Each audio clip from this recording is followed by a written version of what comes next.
तर राज्यभरात उन्हाचा कडाका वाढतोय, प्रखरता वाढतोय आणि थंड हवेचं ठिकाण म्हणून महाबळेश्वरमध्ये सध्या पर्यटकांची प्रचंड गर्दी होते आणि उकाड्यापासून दिलासा मिळवण्यासाठी विविध राज्यांमधून पर्यटक महाबळेश्वरला पसंती देत आहेत। तर इथल्या प्रसिद्ध वेण्णा लेकवर नौका विहाराचा आनंद घेण्यासाठी आणि नजीकच्या मैदानावर घोडेस्वारीसाठी सुद्धा पर्यटकांची मोठी रीघ लागलेली दिसून येते। विविध पर्यटन पॉइंट्स जे आहेत ते टुरिस्ट पॉइंट्स आता पर्यटकांनी फुलून गेले आहेत।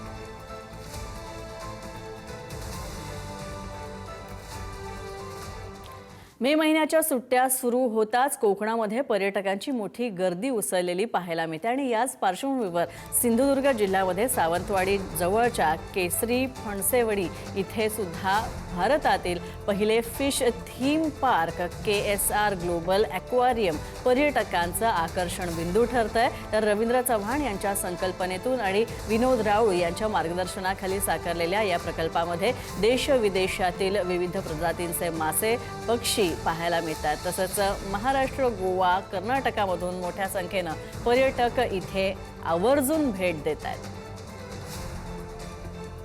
स्टार्टिंगच आमचं नाही म्हटलं तरी सुरमई थाळी आहे ना ती 250-300 आहे, म्हणजे पीस प्रमाणे आहे।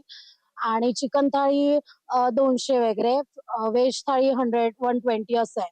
त्याच्यामध्ये कसं आहे ना की एक थाळी आहे ना त्याच्यामध्ये पूर्ण माणूस व्यवस्थित जेवू शकतो असं। आंबोली म्हटलं की हे जवळच पडतं आणि केसरी म्हणजे इथे पाण्याचं भरपूरच आहे, त्याच्यामुळे एकदम थंड वातावरण असतं आणि ते पावसात तर खूपच खूपच चांगलं वाटतं। एकदम ढगाळ वातावरण, थोडा पाऊस, थोडं धुकं, त्याच्यामुळे पावसात पण इथे भरपूर गर्दी असते। सर, आमचा हा जो प्रोजेक्ट आहे ना, ह्याला आम्ही फक्त एंटरटेनमेंट बोलत नाही, ह्याला आम्ही इन्फोटेनमेंट बोलतो।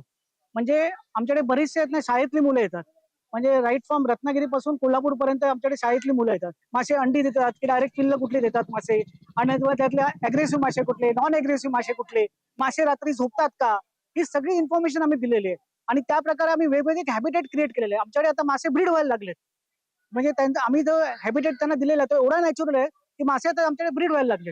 आणि आता आम्ही इकडे हॅचरी पण डेव्हलप केलेली आहे आणि तिथे मासे ब्रीड करून